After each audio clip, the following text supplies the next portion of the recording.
Assalamualaikum warahmatullahi wabarakatuh. Selamat sore teman-teman semua. Suara saya sudah terdengar jelas belum ya?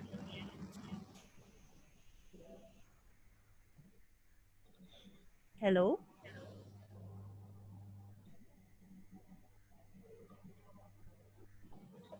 Apakah suara saya sudah terdengar jelas? Jelas, Kak. Oke. Terima kasih banyak Kak Bayu sama Bang Markus atas kesediaannya untuk berbagi dengan kita semua.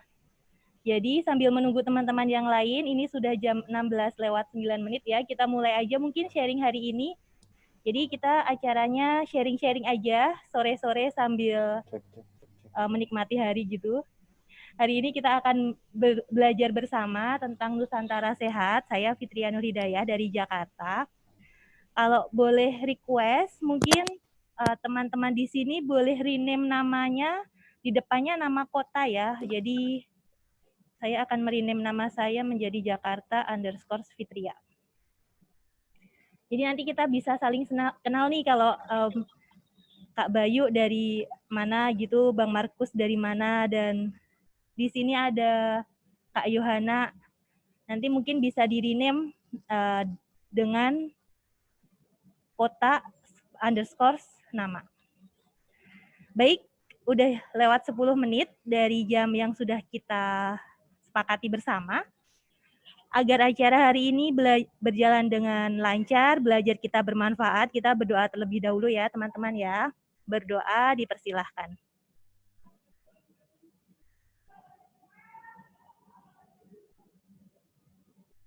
Terima kasih. Baik, langsung saja ya, ini sepertinya sudah pada penasaran dengan apa itu Nusantara Sehat. Bang Markus sudah bisa join dengan kami, Bang? Bang Markus bisa cek suaranya? Sepertinya suaranya Bang Markus belum masuk ya.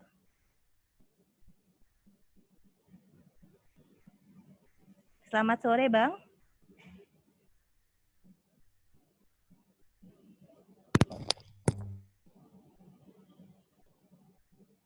Halo. Selamat sore. Ya. Bang Markus, selamat sore. Suaranya udah jelas sekarang?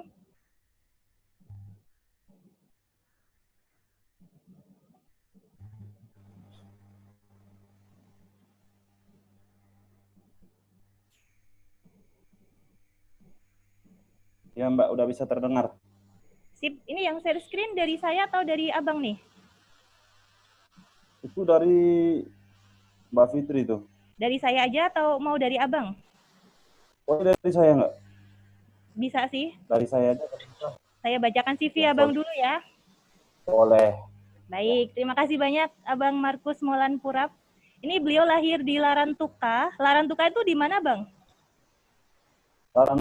Boleh dari saya nggak? Kenapa? Tetangga timur, di Pulau Flores, boleh. Ya, Nusa Tenggara Timur, provinsi.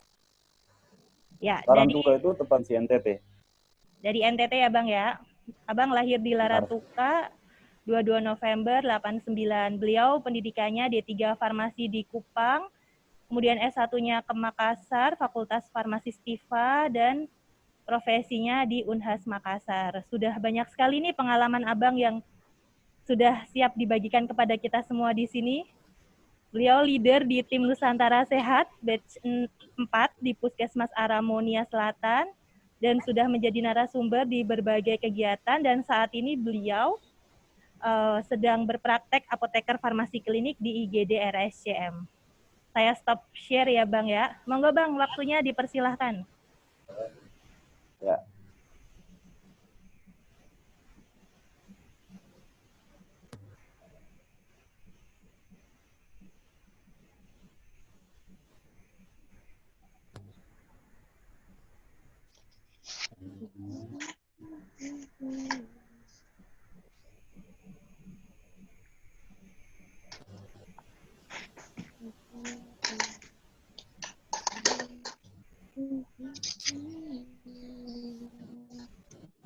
Bang Markus. Bentar ya. Oke, siap.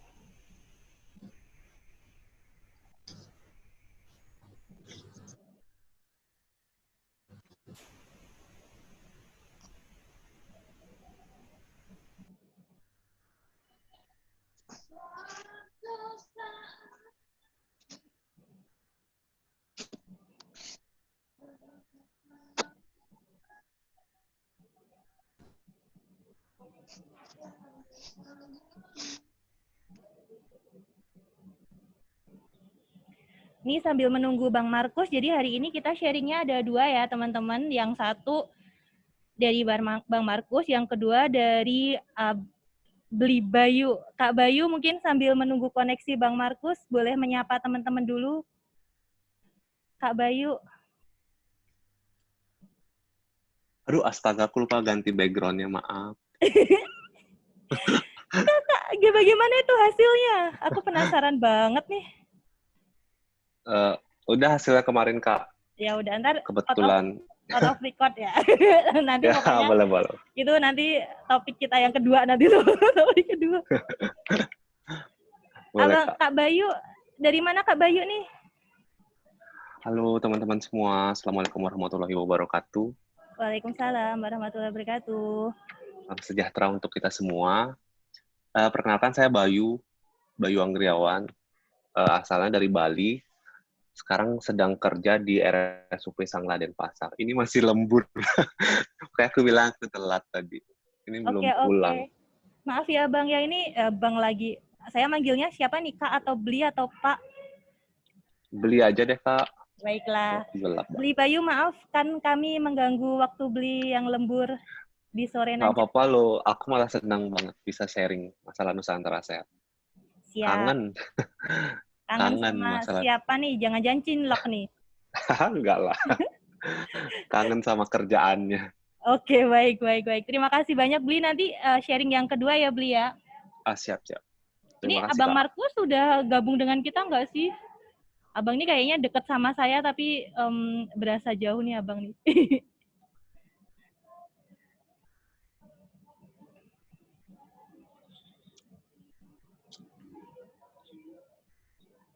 Unmute dulu Bang Markus, punten. Yes. Oke. Ini saya tadi coba masuk pakai laptop. Yap. Tapi masalah gitu. Ini saya coba masuk lagi pakai handphone. Oh gitu. Saya bantu share screen nggak apa-apa sih Bang? Nanti next aja. Boleh. Ya, baik. Abang silahkan memperkenalkan diri. Kemudian tadi sudah CV Abang juga sudah saya sampaikan. Mungkin mau menyapa dulu dengan teman-teman di sini Bang, monggo. Baik. Assalamualaikum warahmatullahi wabarakatuh. Waalaikumsalam. Salam dan salam sejahtera untuk kita sekalian. Selamat sore dan salam sehat buat kita semua. Pertama-tama saya ingin mengajak kita sekalian untuk mengucap syukur kepada Tuhan Yang Maha Esa, karena atas izin dan berkatnya kita semua bisa diperkenankan untuk boleh bergabung dalam Zoom meeting sore hari ini. Nah, di kesempatan sore hari ini, saya secara pribadi mengucapkan banyak terima kasih kepada sejawat Apoteker Peduli AMR, khususnya kepada Mbak Fitria yang sudah menginisiasi terlaksananya kegiatan Zoom meeting pada hari ini. Mungkin sebelum saya berbagi cerita ataupun menyampaikan terkait sedikit pengalaman pengabdian saya dulu, izinkan saya untuk memperkenalkan diri. Nama lengkap saya Markus Molan Purap. Asal saya dari Larantuka. Mungkin kalau ada yang belum pernah dengar Larantuka itu salah satu kota kecil tapi indah, tepatnya di Pulau Flores bagian timur. Kalau kita tahu Komodo itu ada di Flores bagian barat, saya tepat di Flores bagian paling timur. Latar belakang pendidikan saya, saat ini saya bekerja sebagai apoteker di rumah sakit, dan pendidikan terakhir saya adalah profesi apoteker. Dulunya saya adalah seorang tenaga ahli media farmasi, di Poltekkes Kupang. Pendidikan saya terakhir di tahun 2011, kemudian sempat bekerja kurang lebih 2 tahun, mengumpulkan pundi-pundi rezeki untuk bisa lanjut kuliah lagi di jenjang S1 di tahun 2013 dan akhirnya lanjut lagi ke profesi apoteker di Universitas Hasanuddin. Mungkin itu singkat cerita terkait biodata saya. Saya minta izin ke Mbak Fitria untuk bisa lanjut ke slide berikutnya. Oke, baik. Apa sih itu Nusantara Sehat? Slide.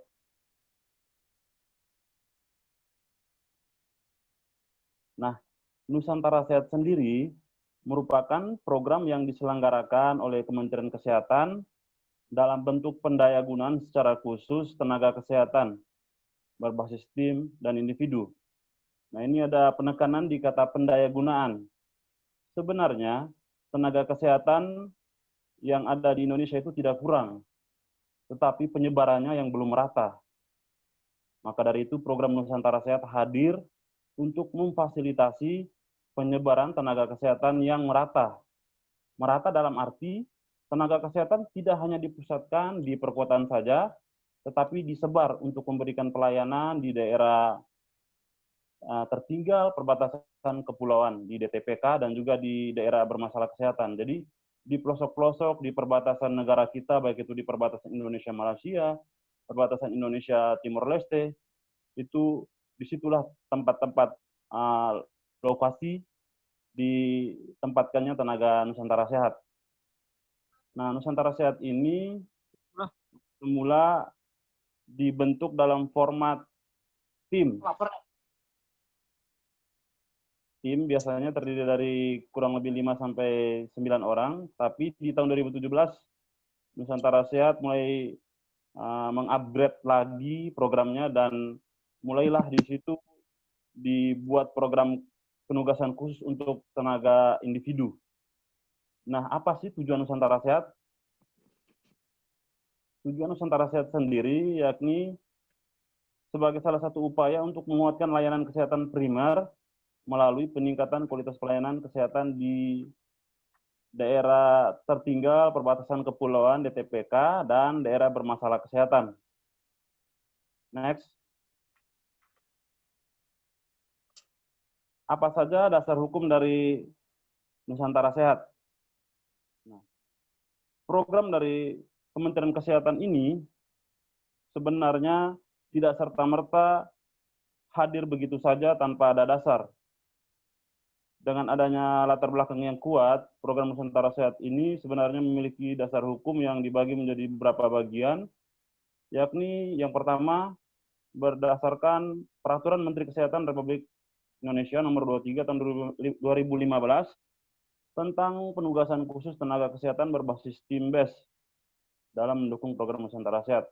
Yang kedua, dasar hukumnya yakni Kepmenkes RI nomor HK.02.02 Menkes garing 110/2015 tentang penetapan 48 kabupaten dan 124 puskesmas sasaran program prioritas nasional. Jadi di tahun 2015 Kementerian Kesehatan sendiri itu sudah menetapkan daerah-daerah mana saja, kabupaten-kabupaten mana saja yang akan menjadi sasaran dari pembangunan kesehatan yang perlu adanya tambahan tenaga, dalam hal ini Nusantara Sehat. Kemudian dasar hukum berikutnya adalah Permenkes nomor 82 tahun 2014 tentang penanggulangan penyakit menular. Tentunya kehadiran tenaga Nusantara Sehat sangat dibutuhkan dalam upaya untuk menanggulangi penyakit menular yang sudah lama terjadi di daerah DTPK dan DBK. Kemudian yang terakhir adalah Permenkes nomor 45 2014 tentang penyelenggaraan surveillance kesehatan. Next. Nah, apa latar belakang dari program Nusantara Sehat? Sebenarnya pemerintah yang dikepalai oleh Presiden Joko Widodo, pada awal pemerintahnya di tahun 2015, beliau bersama kabinetnya menyusun 9 program utama atau 9 agenda utama yang kita kenal dengan Nawacita. Nah, di Nawacita poin kelima, itu ada salah satu poin terkait penguatan kualitas hidup manusia. Nah, di poin ini sebenarnya untuk realisasinya di bidang kesehatan sendiri, itu tujuannya adalah terbentuknya Indonesia Sehat. Sebenarnya target Indonesia Sehat itu dari 2015 rencananya itu realisasinya setelah satu periode atau mungkin 2 periode pemerintahan. Tapi mungkin sampai saat ini kita masih dalam proses untuk melangkah ke arah Indonesia Sehat. Nah, dari program Indonesia Sehat yang ada ini, Kementerian Kesehatan membuat suatu program untuk bertujuan menguatkan pelayanan kesehatan primer. Kenapa harus dikuatkan pelayanan kesehatan primer? Karena ketika Kementerian Kesehatan atau pemerintah ingin mengintervensi atau ingin mencapai tujuan yang lebih besar, langkah utama yang harus dilakukan adalah harus bisa merangkul ataupun menyentuh langsung masyarakat yang ada di pelayanan kesehatan primer. Contohnya puskesmas. Karena puskesmas merupakan garda terdepan pelayanan kesehatan. Selain itu, program Nusantara Sehat juga terbentuk karena mendesaknya permasalahan kesehatan. Kalau kita ikuti secara seksama, dalam 3-5 tahun terakhir, bahkan sampai saat ini pun permasalahan kesehatan kita, ya ini saya berbicara di luar pandemi COVID-19 ya, sebenarnya ada permasalahan kesehatan yang masih menjadi perhatian dan juga sekaligus perjuangan buat pemerintah, tenaga kesehatan, dan juga masyarakat, yakni permasalahan terkait masih tingginya angka kematian ibu dan bayi. Selain itu, masih tingginya angka gizi buruk dan masih tingginya hasil ataupun angka penyakit menular dan penyakit tidak menular yang didata atau yang diperoleh di pelayanan kesehatan primer. Dan ini merupakan salah satu PR besar buat kita semua, tidak hanya PR Kementerian Kesehatan, tapi ini jadi pekerjaan rumah atau tanggung jawab kita bersama. Dan yang ketiga adalah program Nusantara Sehat dibentuk dengan tujuan untuk membantu atau mendukung pelaksanaan program jaminan kesehatan nasional dan pelaksanaan peluncuran kartu Indonesia Sehat secara merata di seluruh Indonesia. Jadi sebenarnya program JKN itu program yang sangat bagus, tapi tanpa didukung oleh tenaga kesehatan yang mumpuni atau yang mempunyai kapasitas, program ini akan terasa kurang maksimal atau kurang berdampak positif kepada masyarakat. Next. Nah, apa saja jenis tenaga kesehatan yang berperan atau yang terlibat dalam program Nusantara Sehat? Secara umum ada 9 tenaga kesehatan yang bisa diberikan kesempatan atau diizinkan untuk terlibat aktif dalam program Nusantara Sehat oleh Kementerian Kesehatan, yakni yang pertama tenaga dokter umum, yang kedua tenaga dokter gigi, yang ketiga tenaga bidan, yang keempat tenaga perawat. Nah, untuk tenaga perawat ini saya perlu tekankan, di sini Kementerian Kesehatan membuka peluang untuk tenaga perawat lulusan D3 dan juga S1 nurse. Nah, yang kelima tenaga kesehatan masyarakat atau SKM, yang keenam tenaga gizi, yang ketujuh tenaga kesehatan lingkungan, yang kedelapan ahli laboratorium medik, dan yang kesembilan tenaga farmasi. Nah, kebetulan karena saya sendiri dari latar belakang tenaga farmasi, saya pengen jelaskan kepada rekan-rekan sekalian bahwa tenaga farmasi yang bisa terlibat dalam program Nusantara Sehat itu tidak hanya apoteker saja, tetapi Kemenkes memberikan kesempatan bagi lulusan ahli media farmasi dan juga S1 farmasi yang kalau misalnya kita simpulkan kategori ketenagaannya itu masuk dalam kategori tenaga teknis kefarmasian. Next. Nah, apa saja peran apoteker di puskesmas? Peran apoteker di puskesmas sendiri sebenarnya tidak jauh dari landasan yang dikeluarkan oleh Kementerian Kesehatan dalam Permenkes nomor 74 tahun 2016 tentang standar pelayanan kefarmasian di puskesmas. Saya yakin sejawat sekalian mungkin di sini dari ada beberapa partisipan dari background ilmu farmasi pasti tahu peran dari tenaga farmasi sendiri di puskesmas itu sebenarnya dibagi menjadi dua, yakni yang pertama pengelolaan sediaan farmasi dan bahan medis habis pakai, dan yang kedua adalah pelayanan farmasi klinis. Untuk uraian atau rinciannya bisa dibaca sendiri di slide. Nah, untuk penjelasannya nanti saya akan jelaskan dalam bentuk gambar-gambar kegiatan saya di puskesmas tempat saya bekerja dulu. Next. Ya, yang pertama pengelolaan sediaan farmasi dan bahan medis habis pakai di Puskesmas Aramonia Selatan. Jadi tadi mungkin di awal perkenalan saya belum sempat menyampaikan bahwa saya sebenarnya pada saat ditugaskan sebagai tenaga Nusantara Sehat Team itu di tahun 2016 saya bersama 6 orang rekan saya yang terdiri dari tenaga dokter umum, dokter gigi, kesehatan lingkungan, gizi, kebidanan, perawat. Itu kami ditempatkan di salah satu puskesmas daerah dengan kategori sangat terpencil di Puskesmas Aramonia Selatan. Next. Oke, baik.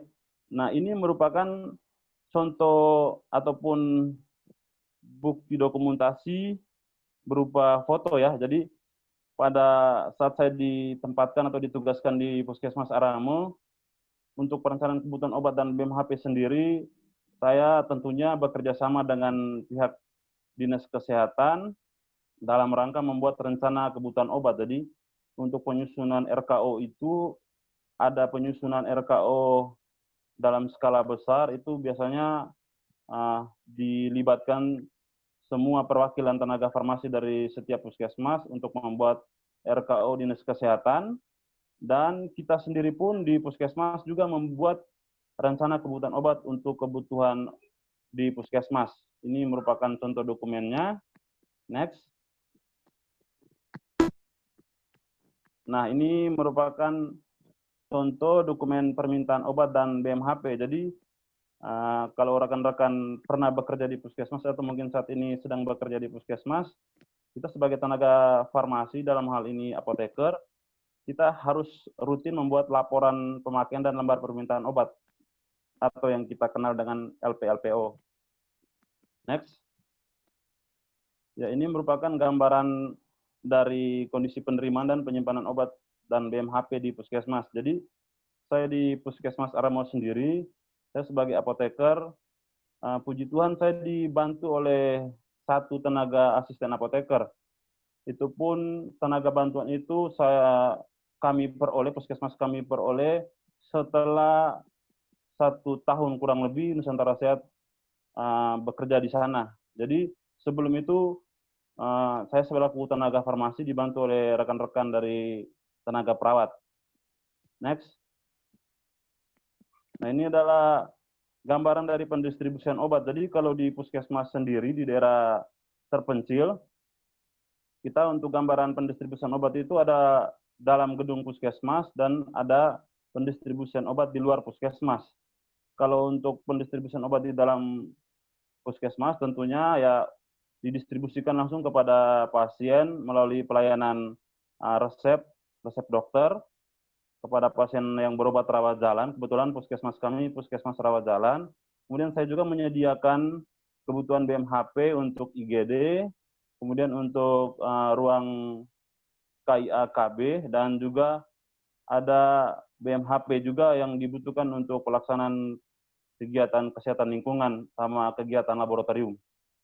Nah, untuk pendistribusian obat pendistribusian obat di luar gedung sendiri, kalau di puskesmas, itu di puskesmas biasanya memiliki beberapa pustu atau yang kita kenal dengan puskesmas pembantu. Kebetulan Nusantara Sehat Puskesmas Aramo di sana pada saat awal ditempatkan di sana, kita sempat tanya tuh ke kepala puskesmas, Pak, pustu kita ada berapa? Kata kepala puskesmas ada 3. Nah, 2 bulan pertama kita coba untuk minta izin untuk mengunjungi pustu dan kita dapatkan kondisi yang sangat mengherankan atau sangat menyedihkan sih kalau menurut saya, karena bangunan pustu itu berdiri ada, tapi kondisinya itu sudah tidak terlalu diperhatikan lagi gitu. Di dalamnya itu pintunya juga sudah rusak, meja dan kursinya juga sudah patah gitu kan. Jadi pustu itu ada, tapi kegiatan operasionalnya tidak ada. Jadi untuk pendistribusian obat luar gedung, saya biasanya langsung mendistribusikan obat tersebut ke PJ desa atau penanggung jawab desa. Nah, kebetulan puskesmas saya itu ada 18 desa, jadi ada 18, kurang lebih 18 bidan dan perawat yang ada di desa tersebut, saya distribusikan obat-obatnya ke mereka untuk pelayanan di desa. Next. Nah, ini merupakan salah satu contoh dari gambaran pengendalian mutu pelayanan farmasi di puskesmas. Jadi, waktu di Aramo, saya mencoba membuat salah satu inovasi kecil, yakni dengan membuat survei kepuasan. Nah, sebenarnya saya membuat survei kepuasan ini berangkat dari permasalahan juga, di mana saya sendiri tidak bisa mengukur secara objektif tingkat kepuasan pasien ataupun masyarakat yang berkunjung ke puskesmas. Salah satu kendala yang kami dapatkan di daerah penempatan atau di puskesmas, yakni kebanyakan masyarakatnya yang belum bisa berbahasa Indonesia dengan baik. Jadi saya berpikir bagaimana caranya masyarakat bisa memberikan masukan atau menyampaikan kepuasan mereka, tapi tidak perlu melalui media tulisan. Jadi saya bikin saja ada 2 gambaran, satu gambar atau stiker orang yang raut wajahnya merengut, satunya senang. Jadi di sana kita komunikasinya pakai bahasa daerah. Kalau misalnya Bapak Ibu senang dengan pelayanan kita, masukkan stiker yang senyum. Kalau tidak senang, masukkan stiker yang merengut gitu. Dan ini sangat efektif buat kemajuan pelayanan kita. Next. Nah, ini merupakan gambaran dokumentasi terkait pencatatan dan pelaporan serta pengarsipan. Jadi di puskesmas sendiri pada saat awal saya datang sama sekali tidak ada dokumentasi yang dimiliki oleh farmasi puskesmas. Sebelumnya farmasi puskesmas itu dikelola oleh tenaga perawat yang tidak sama sekali dibekali oleh ilmu farmasi. Jadi memang pencatatannya pun kurang disiplin atau kurang tertib, sehingga saya mencoba untuk membuat buku permintaan obat sendiri, terus buku barang masuk, barang keluar. Next. Ini merupakan salah satu contoh formulir kuesioner kepuasan pasien. Nah, ini saya peruntukkan buat pasien ataupun masyarakat yang bisa baca dan tulis gitu. Jadi ada media lain yang saya peruntukkan buat mereka. Next. Ini merupakan gambaran buku stok opnam obat dan BMHP. Jadi di puskesmas sendiri setiap bulannya saya bersama rekan asisten apoteker dan juga rekan-rekan tim Nusantara Sehat lainnya, kita melakukan stok opnam. Jadi enaknya bertugas sebagai Nusantara Sehat Tim, pada saat kita ada tugas, misalnya stok opnam atau tugas lainnya, yang bekerja itu tidak kita sendiri, tapi tim. Ya, luar biasanya Nusantara Sehat, jiwa kebersamaannya itu tinggi. Jadi seberat apapun pekerjaan bisa diselesaikan dengan mudah dan cepat. Next. Nah, ini merupakan gambaran pengarsipan obat dan BMHP pada kartu stok dan buku barang masuk. Ini pun saya bikin pada saat awal bekerja di sana karena sebelumnya sama sekali tidak ada. Next. Ini merupakan pengarsipan laporan penggunaan narkotika dan psikotropik. Nah, ini menarik. Ada cerita menarik dari narkotika psikotropik. Jadi sebelum kami ditempatkan di sana, PJ obat sebelumnya itu sempat memesan beberapa obat yang masuk dalam kategori psikotropik, tapi sebenarnya PJ ini dia tidak mengerti atau tidak paham bahwa obat tersebut merupakan obat golongan psikotropik. Dia mungkin beranggapan obat tersebut sama seperti obat-obat lainnya, misalnya seperti antibiotik amoksisilin misalnya, sama seperti obat anti nyeri paracetamol misalnya. Dia sama sekali tidak tahu bahwa obat psikotropik atau narkotik tersebut harus diawasi atau harus dijaga secara baik, dan pendistribusiannya juga harus dicatat dan dilaporkan secara rutin. Jadi begitu saya sampai di sana, saya data ulang gitu. Ternyata ada banyak sekali penggunaan obat-obatan ini yang dokumennya mungkin ada tapi tidak terarsipkan secara baik. Jadi saya harus tanya lagi, kemudian harus dilihat lagi resep satu persatu, kemudian kita bikin lagi laporannya kembali. Jadi kita review lagi resep 1-2 tahun terakhir, kemudian kita bikin laporannya lagi. Ya, walaupun itu jadikan sebagai satu PR yang berat, tapi menurut saya itu menarik karena di situ tenaga kesehatan yang di sana itu mereka mulai paham bahwa ternyata obat psikotropik, narkotik itu merupakan obat keras yang harus diawasi secara khusus, karena kalaupun ada penyalahgunaan, pasti akan ada sanksi hukum gitu. Next. Nah, ini bentuk pengarsipan laporan pelayanan kesehatan tradisional. Jadi di Puskesmas Aramo sendiri itu ada beberapa upaya kesehatan tradisional yang dilakukan. Salah satunya itu kegiatan akupresur. Jadi di sana kegiatan-kegiatan terapi yang dilakukan oleh dukun ya, maaf saya sebutkan dukun atau terapis tradisional yang di sana, itu ternyata dari dinas kesehatan tuh minta datanya gitu. Jadi kita laporkan di setiap desanya itu ada berapa dukun, kemudian dia pelayanannya itu sudah berapa lama, ramuan apa saja yang dia pakai itu kita laporkan. Next.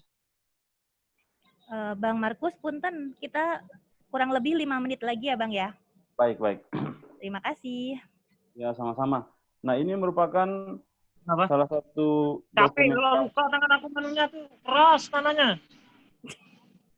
Dokumentasi tentang buku petunjuk praktis kefarmasian tanaman obat keluarga. Jadi pada saat ditempatkan di Puskesmas Aramo, saya sempat buat salah satu buku tentang toga. Next. Nah, ini gambaran pelayanan farmasi klinis di Puskesmas Aramo.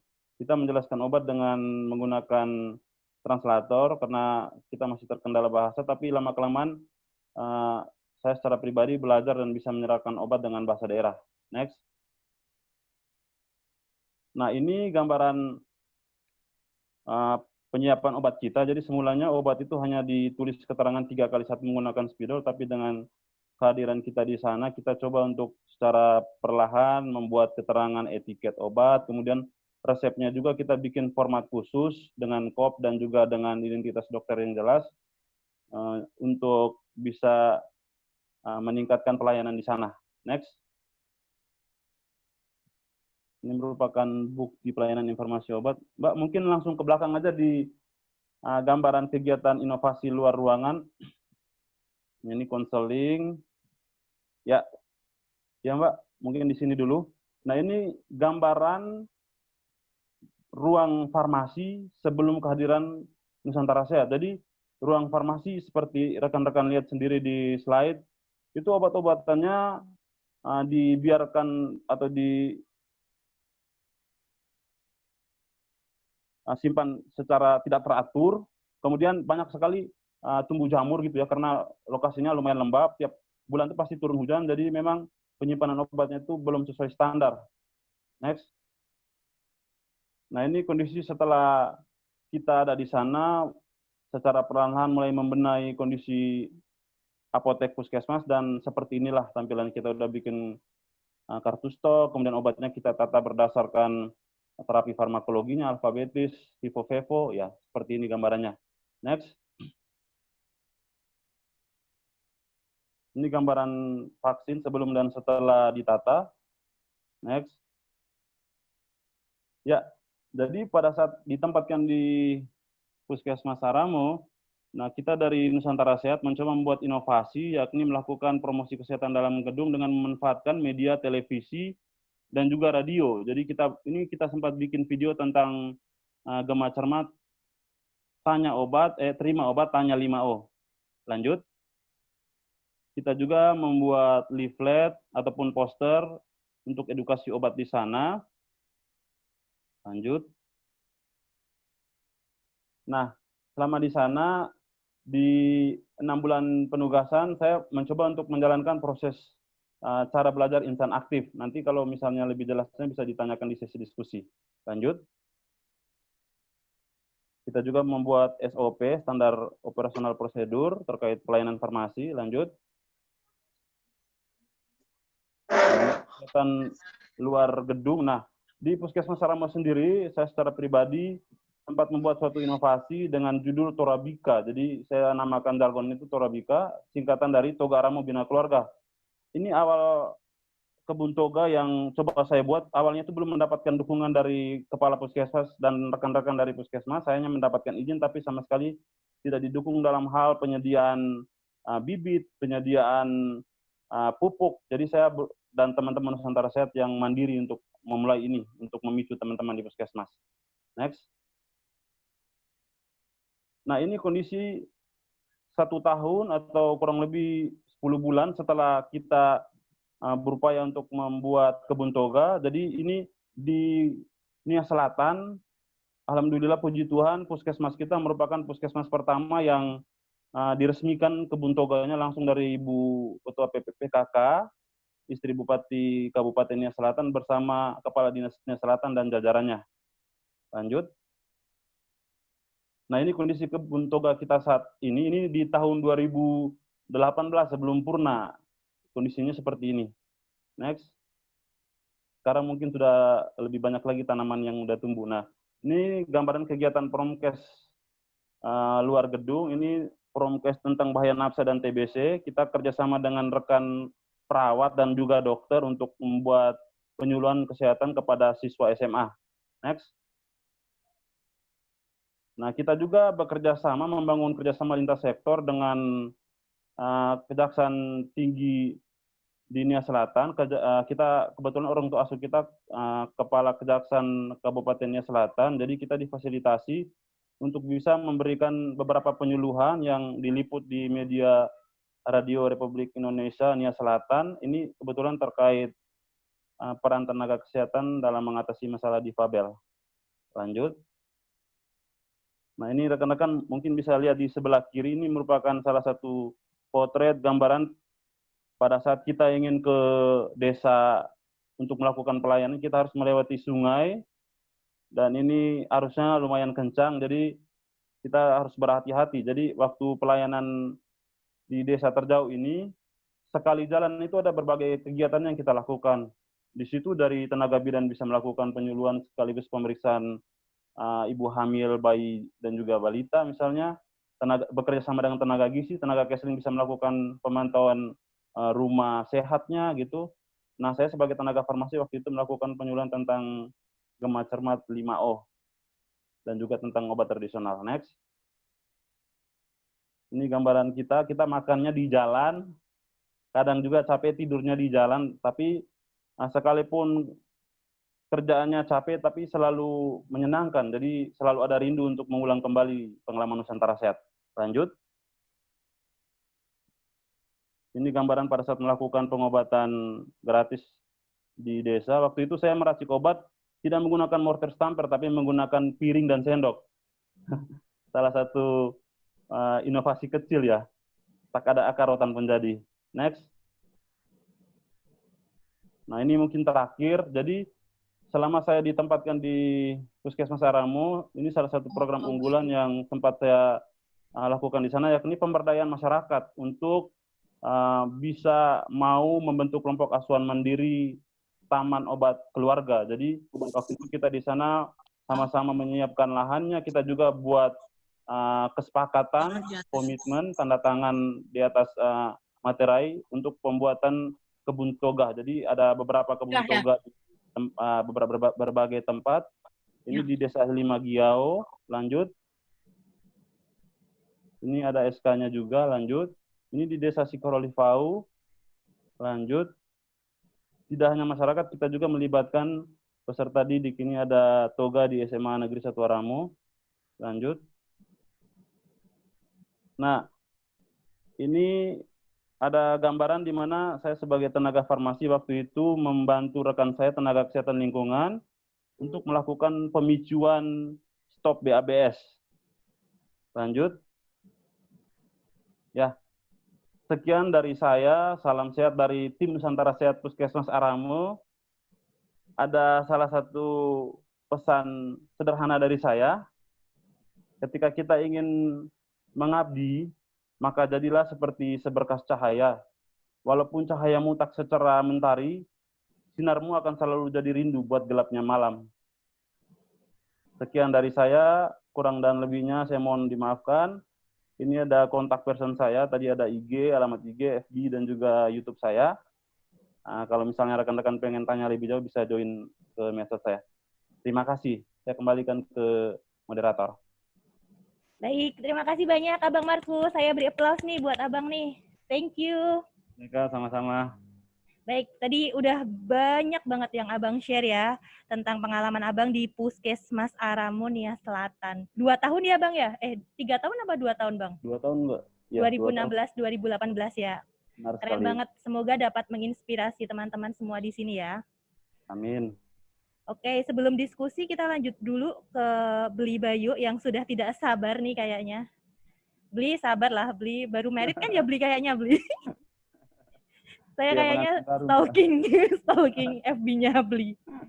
Monggo Beli, waktu dan tempat dipersilahkan, kurang lebih 15 menit cukup Beli?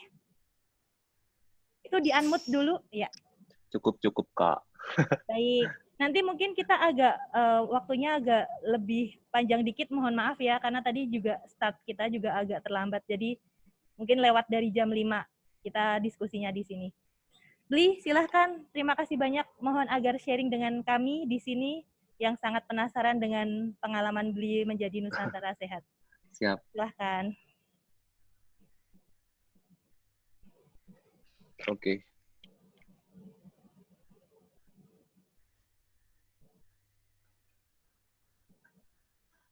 Selamat sore semuanya. Perkenalkan saya Bayu Anggriawan. Imade Bayu Anggriawan. Tadi udah perkenalan sih. Sekarang saya mau bacain sedikit CV sih. Riwayat kerja saya itu pernah baru lulus itu udah kerja di Rumah Sakit Bali Med di Denpasar.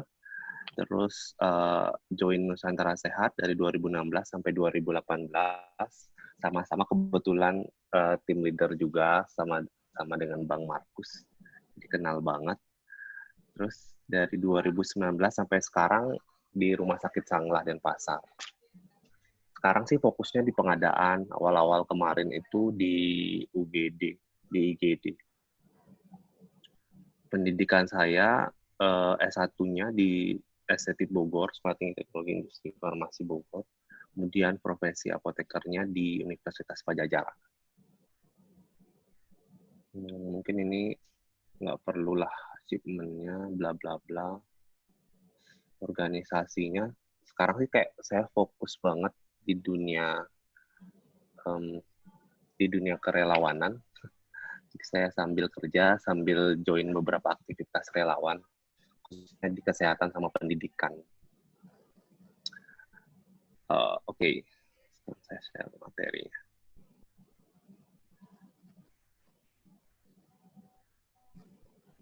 Jadi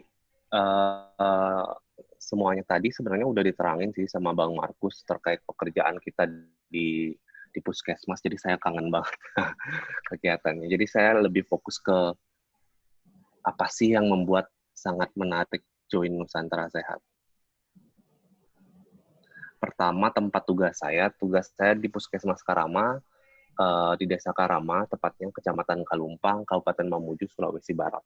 Nah, perjalanannya itu sekitar 5-7 jam perjalanan darat, kalau itu pun kondisinya bagus atau nggak banjir.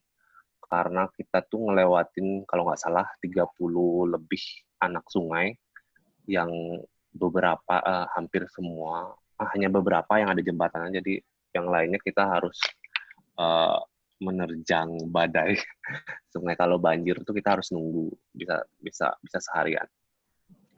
Terus sekitar 2-3 jam perjalanan sungai untuk masuk atau tembus ke puskesmas. Ini ada sih videonya, semoga bisa diputar.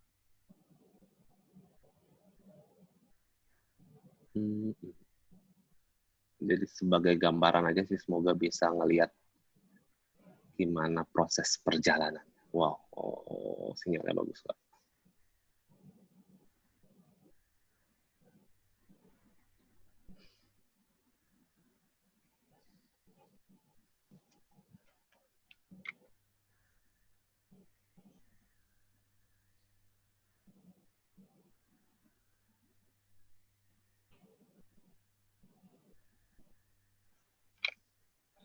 Kayaknya perlu diklik dulu deh, Bli. Gimana, Kak? Belum keklik itu YouTube-nya, belum muncul.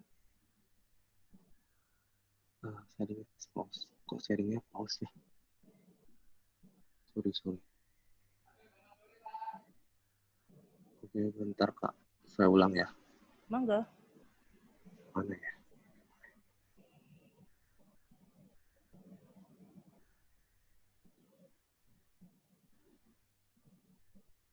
Kalau ini udah kelihatan belum, Kak?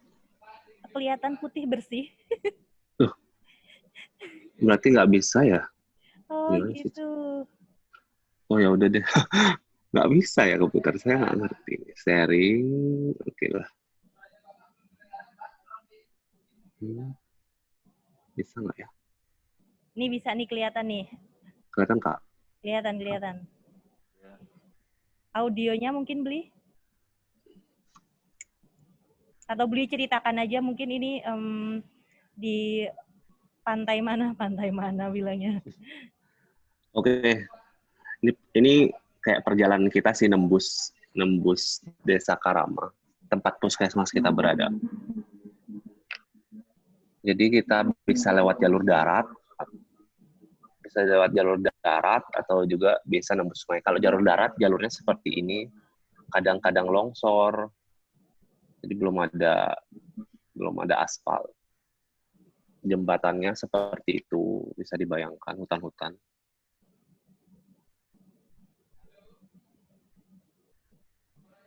Nah, ini kegiatan-kegiatan kita.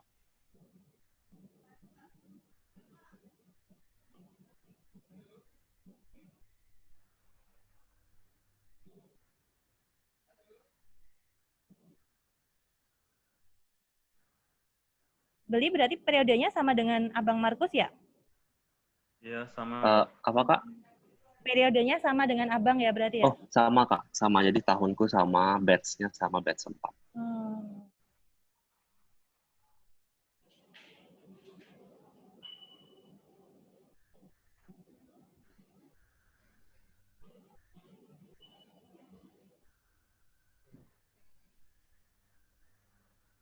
Nah, oke. Jadi, adapun program unggulannya, jadi kalau masalah kegiatan pelayanan kefarmasian itu udah dijelasin secara luas sama Bang Markus. Jadi aku fokus ke,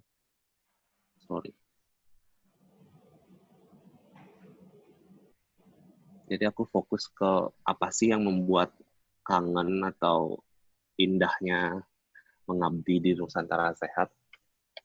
Nah, yang pertama itu program unggulan kami tepatnya saat mengabdi itu, pertama gerakan Mas Tadi, kedua kertas TB, ketiga forum remaja sehat, keempat sama dengan Bang Markus Toga, yang kelima Gema Cermat. Jadi sebenarnya programnya banyak karena kami dari berbagai macam profesi. Tapi yang saya jelaskan di sini yang saya benar-benar ikut terjun dan fokus di sana karena juga include sama kegiatan profesi saya sebagai apoteker. Nah, sebenarnya semua program ini program kolaboratif kecuali Toga dan Gema Cermat sih, Kak. Jadi gerakan Mas Tadi, kertas TB, dan forum remaja sehat itu gerakan kolaboratif saya sama Kesling, sama Kesmas, dokter, bidan, tenaga gizi, dan lain-lain. Nah, gerakan Mas Tadi itu singkatan dari masyarakat tanggap diare, merupakan gerakan pemberdayaan masyarakat untuk mengatasi penyakit diare. Nah, sebenarnya di sana itu kurangnya pemahaman mereka tentang bagaimana sih hygiene dan sanitasi yang baik, karena di sana kan kebanyakan penduduknya nggak punya toilet, Kak. Jadi mereka itu lebih sering dan lebih banyak mandi, BAB, BAK, bahkan cuci piring dan cuci baju pun di sungai. Jadi maka jadilah banyak atau tinggi penyakit diare itu. Nah, berdasarkan hal itu terinisiasilah gerakan Mas Tadi ini.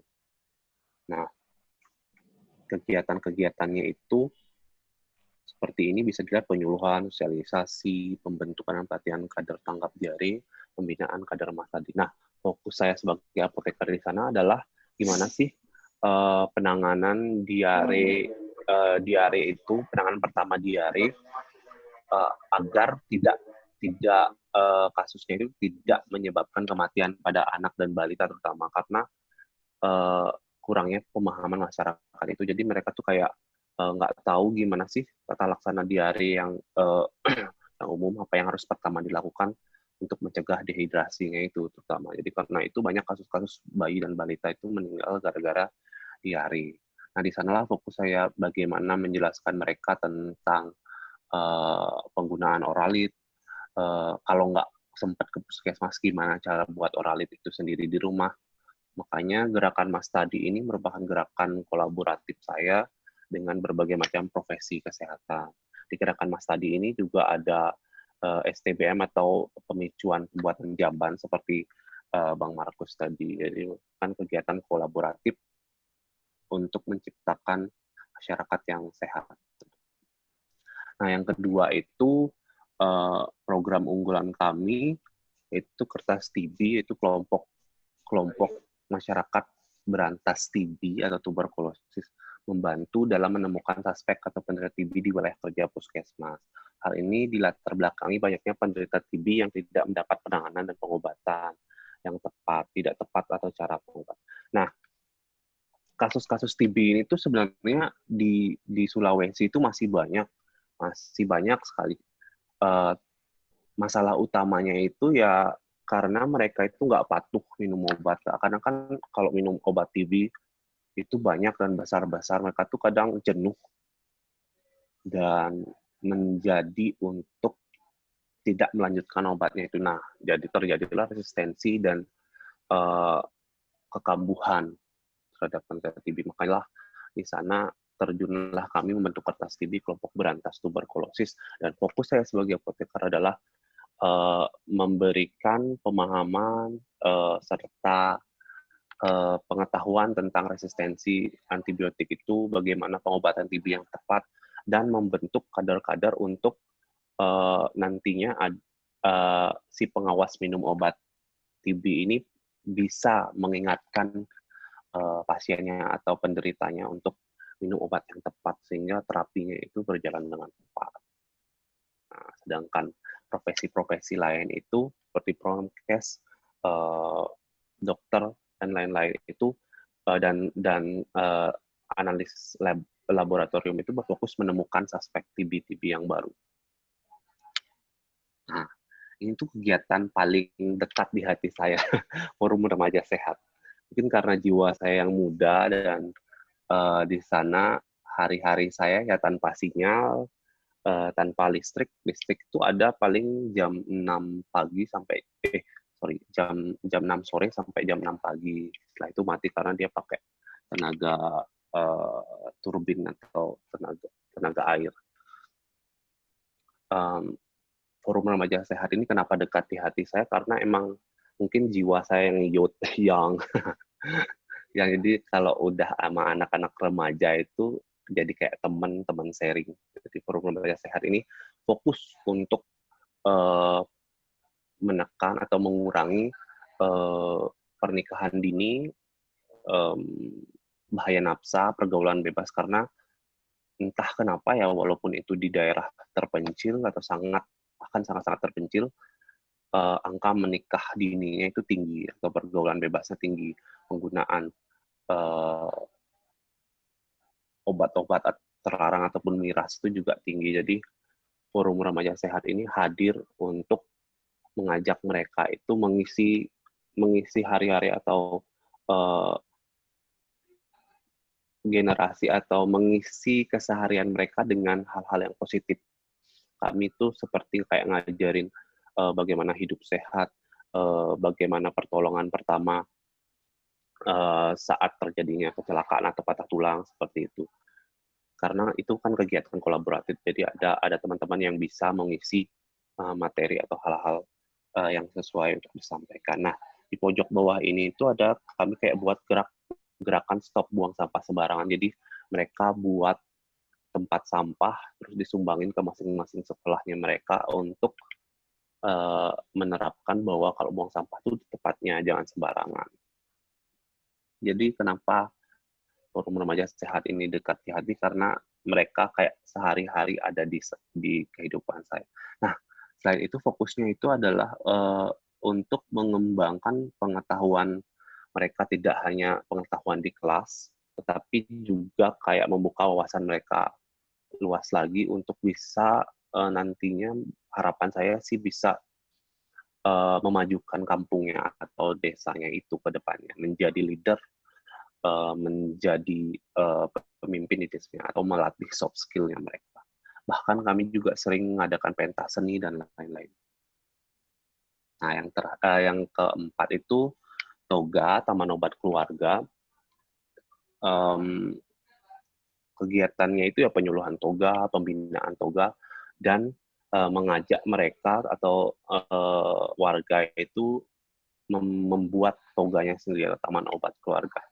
Ini ada foto-fotonya beberapa kegiatan, ini taman-taman obat keluarga dari masing-masing warga. Fokusnya sebenarnya saya tidak hanya untuk mereka bisa atau ada kebun toganya, tapi mereka tahu atau bisa mengolah hasil panennya itu untuk dikonsumsi. Sebenarnya tujuannya itu yang pertama menekan penggunaan obat keras yang sembarangan di sana, karena masih banyak warung-warung yang jual obat keras. Jadi tujuan utamanya itu bagaimana mereka bisa menangani atau swadmedikasi untuk pengobatan yang bisa atau ringan. Jadi ini ada penyuluhan bagaimana pembuatan jamu yang benar. Ini ada sih videonya, semoga bisa dibuka ya.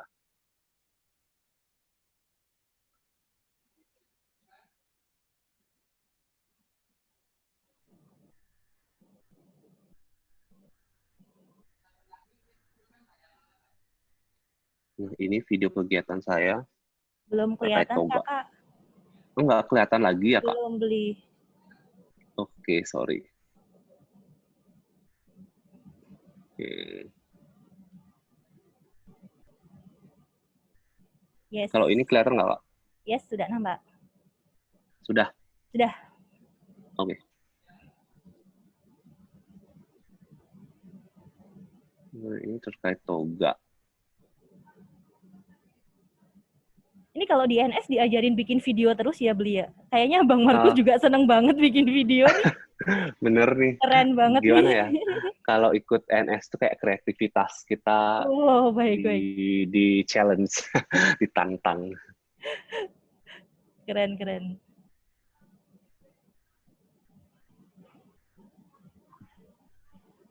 Saya percepat aja biar. Ini waktu saya penyuluhan bagaimana sih ngebuat jamu atau pengolahan hasil panennya. Jadi mereka juga ibu-ibu bawa hasil olahannya mereka untuk dicoba atau di-sharing sama-sama. Kurangan kelebihannya seperti apa. Selain itu, di akhir masa tugas itu saya juga buat lomba toga. Jadi lomba kebun ini, dia biar mereka juga semangat untuk membuat kebunnya. Semoga sinyalnya bagus ya. Ini saya waktu nyoba-nyoba hasil racikan dari ibu-ibu. Nah, ini tahap penilaian kebun toga. Mereka udah buat toga.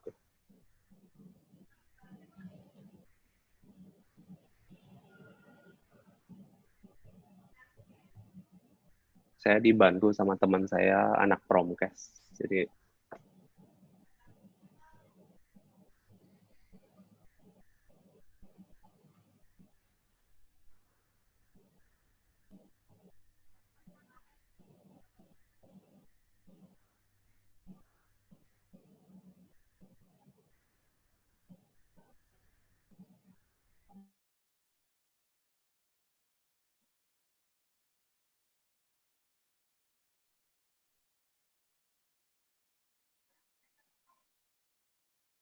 suaranya kedengaran nggak ya? Semoga kedengaran ya. Nggak ada suaranya, Beli. Oh, nggak ada suaranya ya? No, mungkin dikasih. Oke, jadi ini saya jelaskan aja. Jadi ini proses penilaian toganya, proses penilaian jamunya. Jadi selain penilaian kebunnya, kami juga menilai jamu yang mereka olah. Nah, ini saat acara kami selesai tugas itu kayak ada acara lepas sambut sama yang baru. Jadi di sana kami umumkan pemenang-pemenang.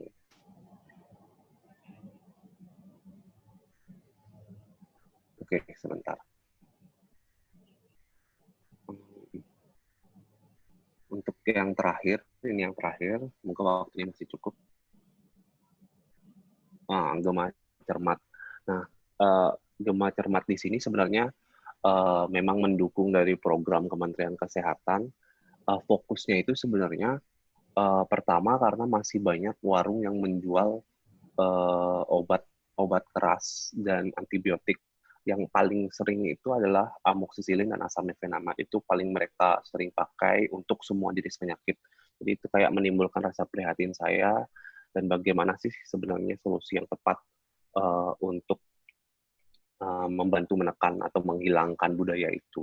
Jadi sebenarnya kami buat Gema Cermat dengan fokus adalah stop beli obat keras sembarangan di warung.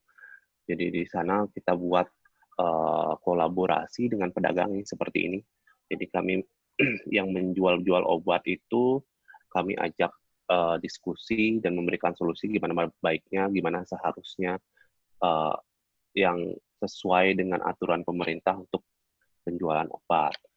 Selain itu juga ada penyuluhan terhadap resistensi antibiotik ke warga, terus penggunaan obat rasional dan stop beli obat keras di warung. Nah, dari hasil Gema Cermat itu saya juga kayak mempublish opini saya terhadap prihatinnya resistensi antibiotik di daerah-daerah terpencil karena masih banyaknya penjualan obat.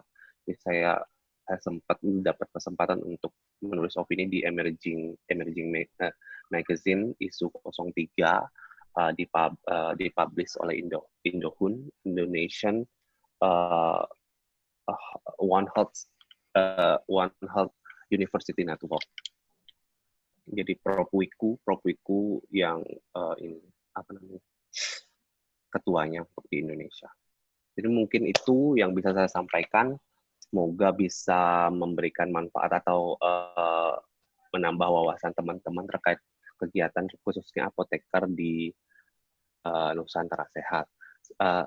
Yang saya tekankan di sini bahwa Nusantara Sehat, terutama yang tim itu merupakan kolaborasi dari semua profesi. Jadi kerjanya pun membuat gimana ya? Kalau buat saya sendiri melihat Bang Markus bercerita tadi kayak flashback dan rindu banget untuk join dan mengabdi di Nusantara Sehat karena kerjaannya itu ya seperti itu lebih banyak terjun ke lapangan dan memberikan berbagai macam penyuluhan tidak hanya di bidang farmasi atau dunia dan mencakup semua kegiatan yang berfokus untuk meningkatkan pelayanan puskesmas. Sekian dari saya kembalikan ke Kak Fitri. Terima kasih. Terima kasih Beli Bayu. Aplaus dulu nih buat Beli sama Abang Markus. Abang Markus bisa join dengan kami, Abang? Kita mulai diskusi mungkin ya, teman-teman semuanya. Ini kayaknya udah banyak yang penasaran nih, Beli. Ingin bertanya, kalau ada yang ingin bertanya dipersilahkan untuk raise hand atau langsung saja dibuka videonya dan bertanya baik kepada Abang Markus atau ke Beli Bayu. Dipersilahkan teman-teman semuanya. Ini udah ada yang raise hand ini. Dari Jakarta ada Kak Nesya. Silahkan Kakak.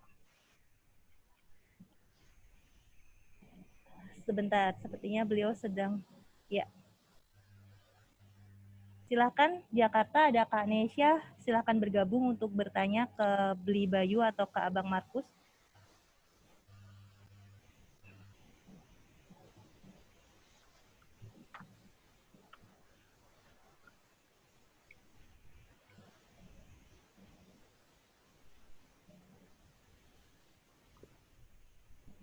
Ini sepertinya masih menunggu koneksi.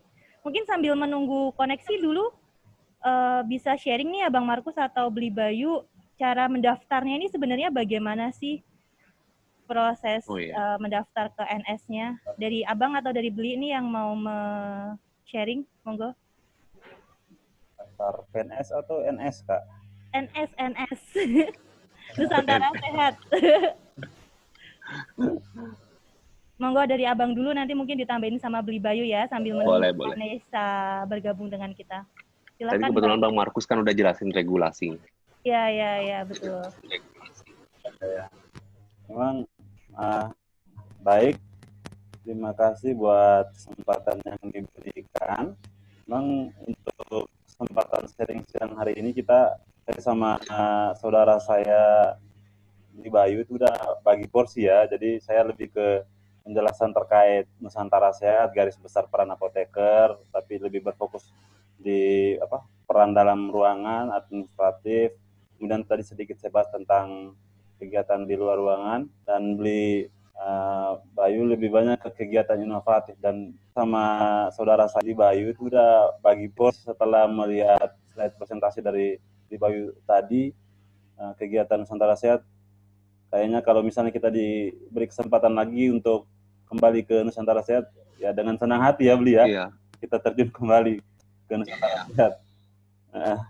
Ya, kalau terkait proses pendaftaran NS sendiri, sebenarnya bagi rekan-rekan sejawat sekalian, baik yang berprofesi apoteker ataupun profesi kesehatan lainnya, untuk mendaftar Nusantara Sehat itu bisa mengunjungi website yang dibuat oleh Kementerian Kesehatan.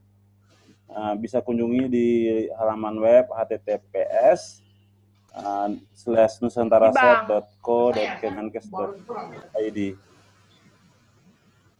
Jadi sebenarnya cukup di Bayu tadi. Kayaknya kalau kembali ke Nusantara Sehat, kita terjun kembali ke Nusantara Sehat. Kalau terkait prosesi, sebenarnya bagi rekan-rekan baik yang berprofesi ataupun profesi kesehatan lain, untuk mendaftar Nusantara Sehat itu website yang bisa kunjungi di halaman web /nusantarasehat.id. Jadi sebenarnya sehat.kemenkes.id pasti.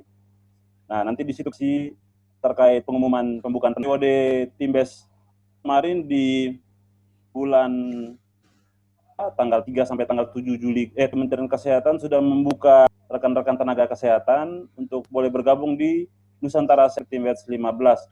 Dan itu pendaftaran sudah tutup kemarin tanggal 7. Nah, nanti ke depannya akan ada lagi pembukaan lowongan untuk Nusantara Sehat, baik itu tim ataupun individu. Jadi kalau misalnya pengen mendaftar Nusantara Sehat, bisa langsung kunjungi alamat website nusantarasehat.kemenkes.go.id. Nah, kalau terkait cerita gimana dulunya bisa daftar Nusantara Sehat, sebenarnya sih saya tuh berawal dari obrolan dengan teman. Jadi waktu itu saya sama sekali belum tahu apa itu Nusantara Sehat.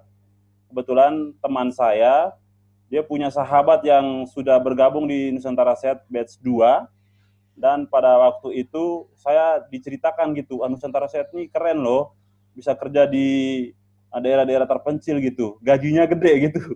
Dulu sih yang ditonjolkan gajinya gitu, gajinya gede gitu kan, jadi bisa nabung. Nah, kalau saya sih prinsipnya bekerja intinya nyaman, kalau gaji urusan kesekian lah.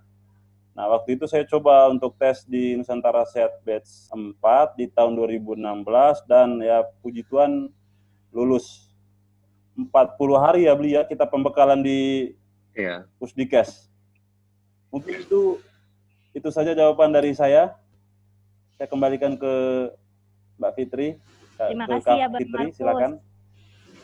Mungkin dari Beli Bayu bisa menambahkan sekalian, ini Kak Nesya sudah chat ke kami, ini ada pertanyaan terkait dengan sistem seleksi yang tadi disampaikan oleh Bang Markus. Seleksi manakah sih Kak yang paling sulit? Ya, ini biar mempersiapkan diri lebih matang nih. Ini Kak Nesya saat ini sedang menempuh semester 7 farmasi di Universitas Pancasila. Jadi yang sulit apa, Bang?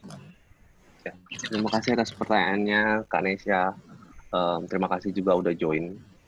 Jadi waktu proses seleksi itu sebenarnya kita ada seleksi administratif, kemudian tes psikologis kalau nggak salah, psikotes gitu sampai berjam-jam. Baru kita ada leaderless group discussion, baru wawancara terakhir. Mungkin Bang Markus bisa tambahkan, Kak, karena update yang terbarunya saya kurang hafal nih. Kalau zaman saya itu ada seperti itu, jadi dia pertama administratif, kalau lolos kita bisa melaju ke psikotesnya, baru leaderless group discussion sama wawancara. Yang menurut saya paling paling apa namanya? Paling berat sih, paling membuat saya insecure itu sebenarnya leaderless group discussion pada zaman itu, karena kayak kita tuh nggak boleh nonjol banget saat diskusi itu, tapi kita harus tampil untuk menemukan solusi dari masalah yang ada atau yang disampaikan. Jadi kayak kayak kayak kayak saya dari rumah tuh udah berpikir gimana nih caranya biar nggak terlalu menonjol, biar nggak terlalu ambil Dominan peran, gitu tapi ya. bisa ya biar nggak terlalu dominan, tapi bisa menyatu untuk menyelesaikan satu masalah. Itu mungkin itu bisa menjawab pertanyaannya Kak Nesya. Terus pertanyaan yang kedua, bolehlah saya langsung ke pertanyaan kedua nggak sih, Kak? Silahkan. Apakah ada ilmu dan keahlian di luar perkuliahan yang perlu dikuasai supaya siap mengabdi di Nusantara Sehat? Ilmu di luar perkuliahan yang pertama sebenarnya komunikasi sih. Bagaimana kita mampu berkomunikasi di sana, apalagi kan kita di sana tuh beda budaya. Kalian pertama di sana akan, apalagi yang beda banget suku dari kita, itu kalian akan shock culture banget sampai sana. Belum lagi perbedaan bahasa, tingkah laku, kebiasaan di sana. Jadi bagaimana sih kalian bisa beradaptasi dengan cepat, mampu berkomunikasi dengan baik, dan tentunya menurunkan ego. Menurunkan ego, karena terkadang yang saya alami selama di sana atau selama mengabdi di Nusantara Sehat dan mendengarkan cerita teman-teman sebagai tim Nusantara Sehat itu, ada banyak peserta atau banyak tim Nusantara Sehat itu terkadang yang menganggap dirinya eksklusif, karena ini kan programnya Kementerian Kesehatan, jadi kayak mereka itu, ini loh aku dari Kementerian Kesehatan ditugaskan, jadi kayak mereka merasa eksklusif di sana, merasa dari kota dan harus ditugaskan di desa, jadi merasa lebih dari yang lain. Jadi yang perlu dikuasai itu bagaimana kita mengontrol diri, down to earth tentunya, menempatkan diri yang tepat di masyarakat seperti apa. Jadi kita bisa blended atau bisa bergabung, bersosialisasi dengan masyarakat di sana. Jadi mungkin soft skill itu yang perlu ditumbuhkan sebelum join ke Nusantara Sehat. Mungkin Kak Markus bisa menambahkan. Siap. Terima kasih. Terima kasih banyak Beli Bayu. Bang Markus mungkin bisa menambahkan, Bang Markus, pertanyaan dari Kak Nesa Jakarta.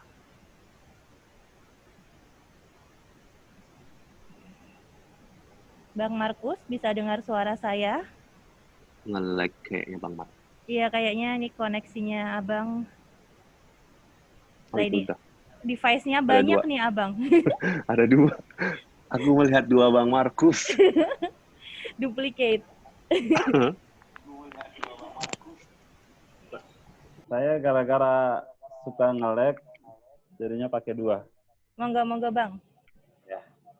Baik, terima kasih saya ucapkan untuk Kanesa yang sudah terlibat aktif di diskusi kita sore hari ini.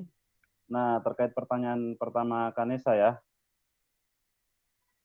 bagaimana sistem seleksi Nusantara Sehat? Nah, mungkin saya ceritakan sedikit terkait sistem seleksi Nusantara Sehat. Jadi, seleksi Nusantara Sehat itu dibagi menjadi dua tahapan, yakni yang pertama seleksi administrasi berupa pengisian formulir secara online. Biasanya pengisian formulir secara online atau seleksi administrasi ini kita diwajibkan untuk membuat akun di website Nusantara Sehat, kemudian kita login, kemudian di situ akan ada beberapa poin yang perlu kita isi, dari mulai melengkapi identitas diri, melengkapi informasi terkait riwayat pendidikan kita, melengkapi informasi terkait pengalaman pekerjaan kita. Kemudian di situ ada 5 pertanyaan penting yang sudah ditampilkan di situ, pertanyaan tersebut perlu kita jawab. Jadi kita harus menulis secara esai, kita jawab. Ada beberapa pertanyaan yang mungkin saya masih ingat. Yang pertama, apa rencana Anda untuk 5 tahun sampai 10 tahun yang akan datang? Nah, itu yang pertama. Yang kedua, apa motivasi Anda mengikuti Nusantara Sehat? Terus yang ketiga, kalau tidak salah, apa peran Anda terhadap pelayanan, terhadap peningkatan kesehatan di Indonesia? Jadi kita harus jawab dengan jujur, tidak boleh berbelit-belit, dan pertanyaan itu nanti akan ditanyakan kembali di tahapan kedua yang tadi mungkin sempat diceritakan oleh Beli Bayu tadi. Jadi kalau tadi tahap pertama seleksi administrasi, biasanya setelah selesai seleksi administrasi, 1 minggu kemudian akan ada pengumuman kelulusan untuk peserta yang berhak melanjutkan seleksi ke tahap kedua, yakni tahap psikotes. Kemudian ada FGD atau Focus Group Discussion, dan wawancara. Nah, di tahap kedua ini untuk psikotes sendiri ada beberapa soal tuh yang perlu kita pelajari atau perlu kita siapkan. Yang pertama, kita harus bisa dari jauh-jauh hari, kalau misalnya pengen ikut Nusantara Sehat, harus sering-sering belajar tes logika aritmatika, terus logika penalaran, tes kepribadian, ada juga tes Warteg, dan tes Kraepelin atau Pauli. Jadi itu nanti bisa di-searching sendiri di Google. Nah, yang kedua tuh FGD ya, Focus Group Discussion. Nah, biasanya Focus Group Discussion ini kita digabungkan dengan rekan-rekan peserta yang lain. Jadi biasanya terdiri dari 6-8 orang. Kita akan diberikan 2 soal. Soal pertama tuh secara individu, kita selesaikan kurang lebih 5 menit. Dan soal kedua kita selesaikan selama 15 menit. Benar sekali tadi yang disampaikan oleh rekan saya tadi, saudara saya tadi, bahwa tantangan terbesarnya itu sebenarnya di FGD ini. Jadi kalau misalnya kita terlalu menonjol pada saat sesi diskusi ini, itu akan menjadi suatu poin penilaian yang kurang di situ. Kalau saya kemarin sih, strategi saya, ketika kita dikasihkan atau diberikan permasalahan, yang harus kita lakukan adalah, yang waktu itu saya lakukan adalah, saya berusaha untuk membuka pembicaraan. Nah, jadi waktu itu dari penguji, ini ada permasalahan. Misalnya, waktu itu saya masih ingat sekali. Misalnya, ketika Anda bersama tim Nusantara Sehat ditempatkan di daerah terpencil, kemudian kehadiran kalian ditolak oleh masyarakat, apa yang perlu kalian lakukan? Jadi waktu itu semuanya pada diam gitu kan. Terus saya terdorong untuk membuka pembicaraan. Saya bilang aja waktu itu ke teman-teman, baik teman-teman sekalian, saat ini kita sudah diberikan permasalahan untuk kita cari solusi bersama.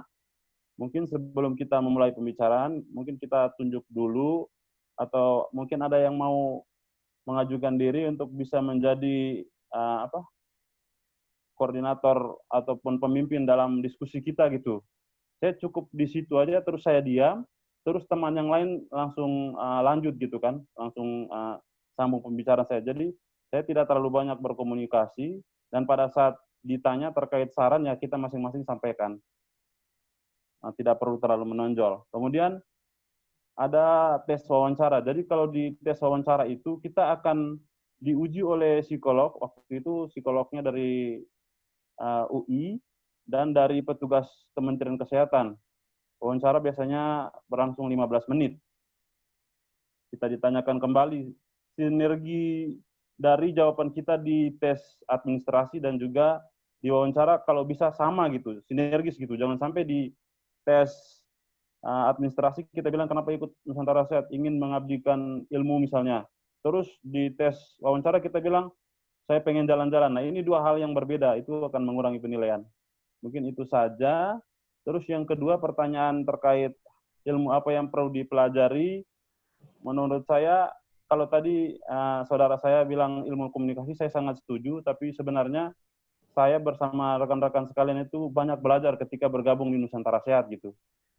banyak belajar dalam hal mengendalikan ego, banyak belajar dalam hal beradaptasi dengan masyarakat setempat, bagaimana kita belajar bahasa, bagaimana kita berusaha untuk bisa berbaur dengan masyarakat, dan yang paling penting bagaimana kita bisa menempatkan diri gitu. Jadi tidak terbawa oleh kondisi yang ada di sana, karena kan tahu sendiri di daerah penempatan itu tidak semua yang kita temui di sana itu sesuai dengan keinginan kita. Jadi kita harus bisa menempatkan diri, adat istiadat yang ada di sana harus kita ikuti, kita hargai. Mungkin itu saja dari saya. Saya kembalikan ke Mbak Fitri ya. Siap, terima kasih tips-tipsnya dan sharingnya tentang proses seleksi NS ya Bang ya dan Bli. Ini sudah jam 17.29, apakah masalah kalau kita lanjutkan dahulu? Ini kayaknya teman-teman sudah mulai tertarik nih. Dan di detik-detik terakhir biasanya. Mau lanjut atau bagaimana nih? Saya ikut forum saja. Bagaimana Bang Bli? Mau lanjut menjawab pertanyaan? Saya sih lanjut. Ini masih ada banyak pertanyaan nih.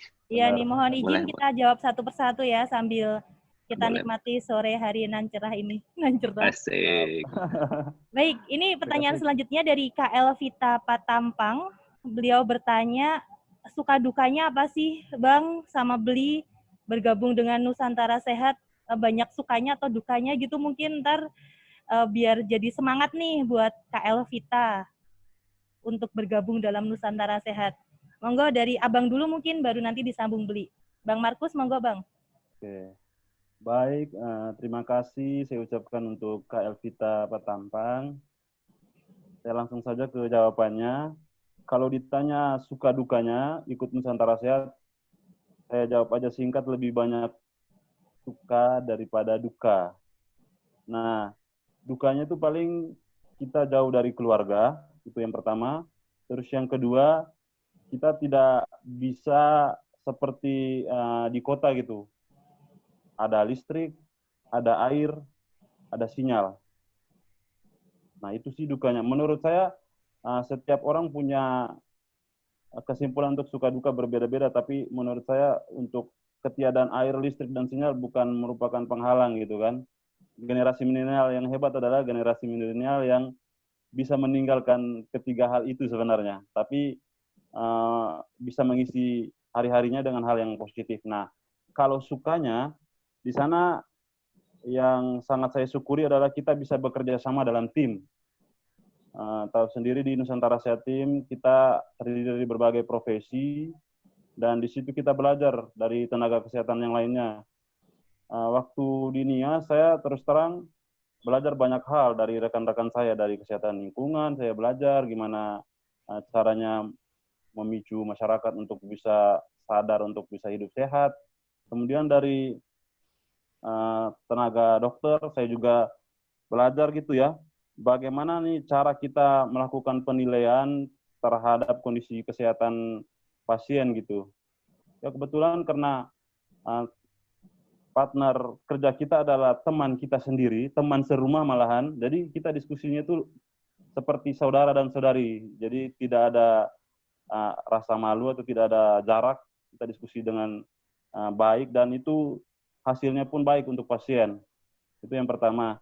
Nah, yang lainnya, kita bisa langsung menolong masyarakat yang membutuhkan. Ya, sebaik-baiknya manusia adalah dia yang bermanfaat bagi orang lain. Jadi, ketika kita ikut Nusantara Sehat, ini merupakan media yang sangat bagus, kita bisa langsung turun ke masyarakat, kita cari permasalahan, kita temukan permasalahan kesehatan yang di sana, terus kita buat prioritas, terus kita buat solusinya.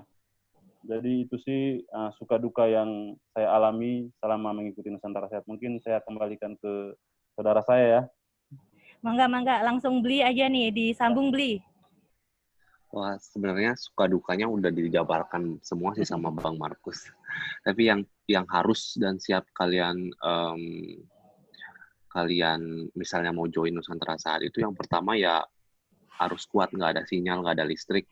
Bagaimana kalian bisa survive untuk menghadapi itu, karena kan kebiasaan, apalagi yang hidup di kota besar, langsung tiba-tiba tidak mandi 3-4 hari kan harus mulai terbiasa. Seperti itu. Jadi sebenarnya kalau buat saya sih lebih banyak sukanya ya.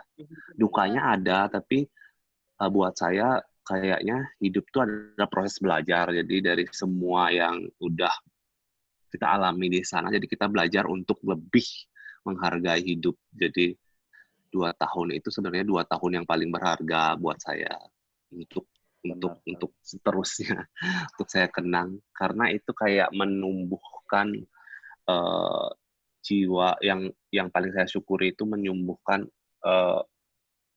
cara pandang, merubah cara pandang saya terhadap hidup itu seperti apa, perbedaannya di sini dan di tempat lahir saya seperti apa. Jadi saya lebih banyak bersyukur terhadap hidup yang Tuhan berikan ke saya, sedangkan ternyata banyak orang-orang yang tidak bisa misalnya berlimpah rahmat ataupun rezeki seperti yang saya alami. Jadi itu sih sebenarnya sukanya lebih banyak, dukanya juga ada, tapi itu yang buat saya menjadi lebih belajar, menjadi lebih dewasa.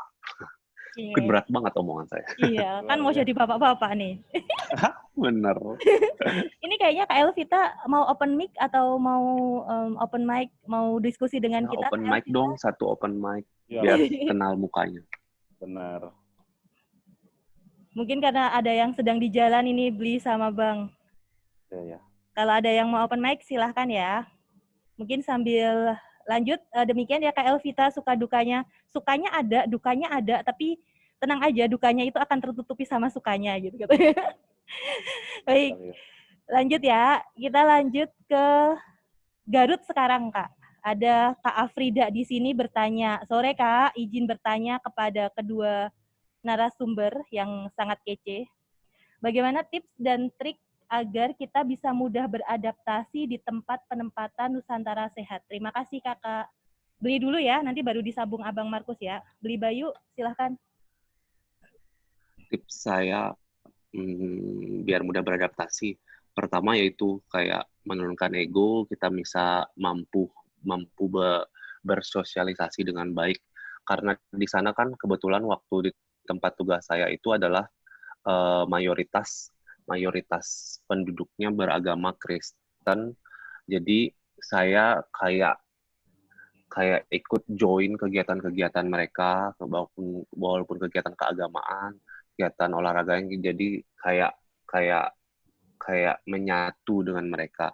Nah, tadi saya juga menjelaskan bahwa kenapa program Forum Remaja Sehat itu dekat banget di hati saya, karena kayak saya dengan anak-anak remaja di sana itu deket banget dan punya, sampai sekarang pun masih hubungannya baik. Kalau mereka ke kota itu pasti mereka telepon.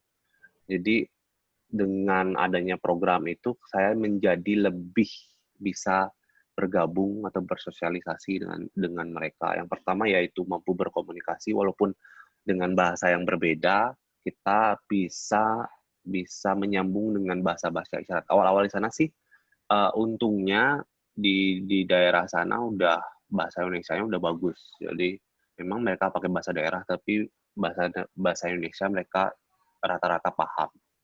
Jadi komunikasinya nggak terlalu susah. Jadi saya bisa gabung ke masyarakat. Saya misalnya kalau ada bakti sosial atau kerja bakti di lingkungan kompleks puskesmas atau kompleks desa, itu pasti saya ikut. Jadi saya bisa kayak bersosialisasi atau tegur sapa dengan mereka. Terus kalau mereka buat acara 17-an, pasti saya dan teman-teman tuh ikut di sana, menyumbang, entah itu menyanyi, entah menjadi jurinya, entah ikut lomba tarik tambangnya. Dengan itu kita bisa kayak gabung atau bersosialisasi baik dengan mereka. Itu sih Kak dari saya. Baik, terima kasih Beli Bayu. Bang Markus mungkin bisa menambahkan Bang untuk pertanyaan ini, silahkan. Baik, terima kasih buat Kak Frida dari Garut ya. Yap.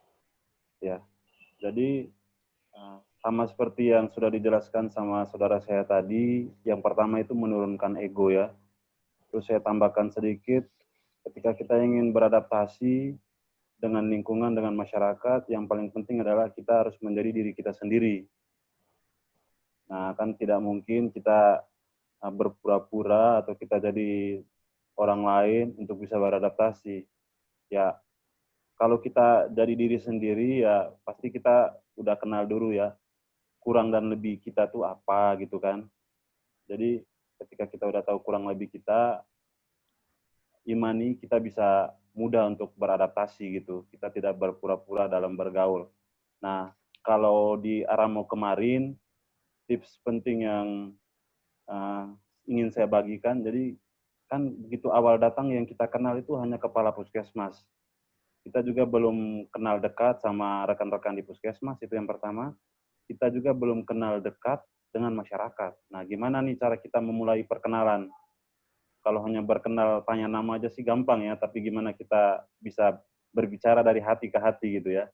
Jadi kalau misalnya dengan rekan-rekan di puskesmas, saya sih senangnya kalau misalnya gabung berkenalan tuh saya senang itu saling bercerita tentang apa latar belakang saya di kampung gitu. Jadi intinya kita terbuka tentang seperti apa kampung kita, terus kita bisa buat perbandingan dengan lokasi penempatan gitu. Itu tips perkenalan dengan rekan-rekan di puskesmas.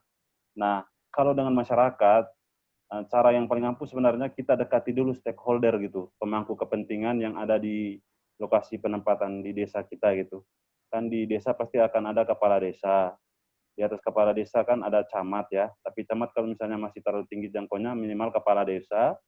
Terus ada namanya kepala suku, jadi pemangku adat di situ. Itu kita harus dekati dulu, kita sampaikan kita ini siapa, maksud dan tujuan kita seperti apa, terus ke depannya kita sampaikan juga bahwa kita akan buat kegiatan peningkatan pelayanan kesehatan yang akan melibatkan masyarakat. Jadi itu sebenarnya hal yang penting. Kalau kita langsung ke masyarakat tanpa melalui tokoh penting dalam hal ini kepala desa ataupun kepala suku, pasti akan ada kendala. Tapi ketika kita melalui dua sosok ini, tentunya ketika ada masalah di desa, pasti kita akan dibantu, baik itu oleh kepala desa ataupun ketua suku gitu. Mungkin itu tambahan tips dari saya. Baik, terima kasih banyak Abang. Jadi kalau dulu sih ada istilah SKSD ya Bang ya, sok kenal sok dekat gitu ya. Ya sekali-kali boleh lah ya Bang ya kita SKSD buat memberikan manfaat yang lebih banyak kepada masyarakat sekitar gitu ya Bang. Ya Mbak. Oke, lanjut. Ada 2 pertanyaan lagi nih. Mohon maaf, ini kita agak agak panjang diskusinya. Berikutnya dari Kak Yohana Magdalena. Selamat sore Kak Markus dan Kak Bayu, saya Yona. Saya ingin bertanya Kak, apakah program unggulan itu dibuat semua atas inovasi tim? Dan apakah akan ada pertimbangan dari pihak puskesmas? Mungkin dari Bang Markus dulu, nanti disambung oleh Beli Bayu ya. Bang Markus silahkan. Oke. Baik, terima kasih saya ucapkan buat Kak Yohana Magdalena. Nah, terkait program inovasi. Sebenarnya program inovasi itu apa sih? Kalau saya sih maknai program inovasi itu kita bikin kegiatan baru dari kegiatan-kegiatan yang mungkin sebelumnya belum ada. Tapi kegiatan baru kita ini dibuat dengan cara dan juga dengan persiapan yang matang untuk bisa membantu memecahkan permasalahan kesehatan yang ada di lokasi penempatan. Nah, kalau terkait apakah ada pertimbangan dari pihak puskesmas? Ya tentunya ketika kita membuat program inovasi, misalnya tadi yang saya sempat ceritakan terkait program inovasi Puskesmas Aramo ya, tentang Torabika, itu kita terlebih dahulu menyampaikan program tersebut, kita bikin semacam proposal gitu. Kita sampaikan program tersebut kepada kepala puskesmas, selaku pimpinan di puskesmas. Jadi kalau di puskesmas sih, mungkin rekan-rekan mungkin pernah mendengar ada istilah RUK, Rancangan Usulan Kegiatan. Nah, rancangan usulan kegiatan ini berangkat dari masalah kesehatan yang kita temui di sana. Jadi ya koordinasi dengan puskesmas harus tetap kita jalankan agar program yang kita lakukan ini bisa mendapat dukungan dan bisa sukses nantinya gitu. Mungkin itu saja dari saya. Baik, Beli Bayu mungkin ada masukan tambahan tentang pertanyaan Kak Yona? Ya, benar banget apa yang disampaikan Bang Markus. Jadi program inovasi itu sebenarnya kalau pengalaman saya adalah hasil rundingan kita dengan Puskesmas. Jadi sebenarnya Nusantara Sehat, apalagi yang tim itu dapat pendanaan khusus dari Kementerian Kesehatan untuk pelaksanaan program inovasi. Tetapi uangnya itu bukan milik Nusantara Sehat, tetapi tetap adalah ranah Puskesmas yang mengelolanya. Jadi di sana seperti yang Bang Markus jelaskan itu melalui RUK, sebenarnya sih setiap akhir tahun tuh kita ada rapat atau di pertengahan tahun tuh udah menyusun program untuk tahun depan. Jadi di sanalah kita timbang-mentimbang, mengusulkan program apa yang harus kita buat. Nah, kalau tim NS itu sudah, kalau zaman saya, kami itu sudah menentukan atau sudah merembuk program apa yang ingin kami tampilkan untuk inovasi dari Nusantara Sehat.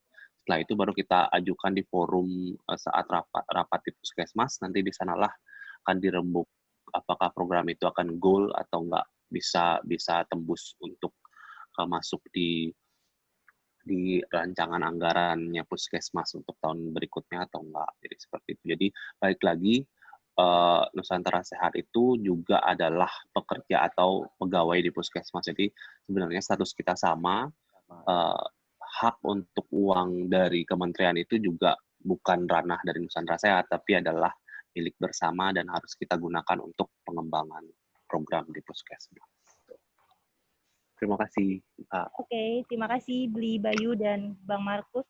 Jadi kuncinya komunikasi tetap ya Bang ya, dan Bli ya. Dan yang kedua koordinasi ya. Jadi kita tetap harus berkoordinasi juga.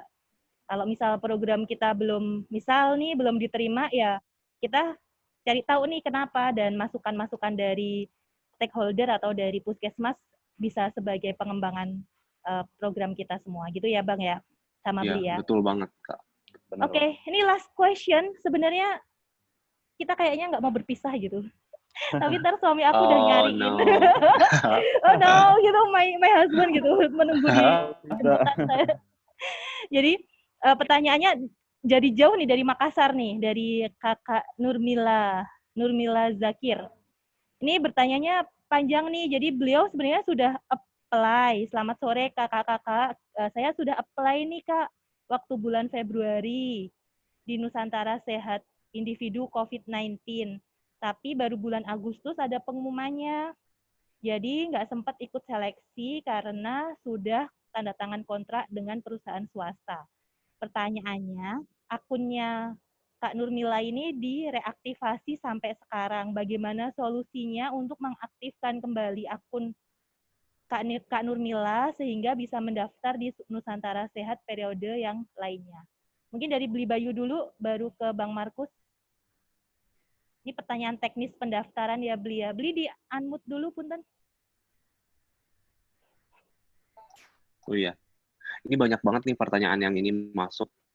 Kebetulan waktu tahun lalu 2019 juga saya berkesempatan ditunjuk sama Kemenkes, Balitbangkes, apa mana itu bagiannya saya lupa, untuk menjadi Duta Nusantara Sehat. Nah, ya pertanyaan yang masuk paling banyak itu ya ini, deaktivasi akun dari masing-masing peserta ini. Jadi kalau nggak salah itu kalian nanti bisa deh hubungi saya via DM atau Instagram, nanti saya bantu untuk menghubungi bapak-bapak atau ibu-ibu yang di Kemenkes yang berwenang untuk membantu mengaktifkan akun itu. Kemarin sih pengalaman yang sering saya terima itu ya seperti itu. Jadi mereka akan kirim alamat emailnya ke kami, si duta-duta Nusantara Saat ini, nanti kami yang berkomunikasi ke kementerian untuk aktivasi ulang. Setahu saya seperti itu, nggak tahu nih zaman sekarang udah 2020. Karena itu tuh kayak tiap tahun atau tiap periode tuh akan berkembang atau berubah. Saya itu kurang update sih. Mungkin Bang Markus lebih update. Jadi mungkin kalau misalnya Mbaknya bingung bisa DM saya, nanti saya bantu untuk aktivasi akun. Siap. Dari Bang Markus mungkin ada tambahan lagi dari pertanyaan Kak Nurmila. Oke, baik. Terima kasih Kak Nurmila untuk pertanyaannya. Jadi sebenarnya apa yang dialami sama Kak Nurmila ini sama persis dengan yang dialami oleh adik kandung saya. Jadi kebetulan saya punya adik bidan, kemarin tuh pengen ikut juga seleksi Nusantara Sehat gitu. Nah, dia sudah daftar di tahun 2019, tapi waktu itu masih belum beruntung di seleksi administrasi, karena ada beberapa persyaratan seperti sertifikat pelatihan dan lainnya yang belum dia miliki. Nah, kemarin saya sempat berpikir bahwa ini kayaknya akunnya sudah tidak aktif lagi gitu. Tapi di tanggal 3 kemarin, pada saat pembukaan lagi Nusantara Sehat Team Batch 2020, saya coba bantu dia untuk login gitu. Ternyata ketika kita sudah punya riwayat sebelumnya, akun kita sudah aktif gitu ya, tapi tidak lanjut mendaftar dengan alasan apapun gitu. Misalnya kayak Kak Nurmila ya, tidak sempat lanjut karena lulus ya, di perusahaan swasta.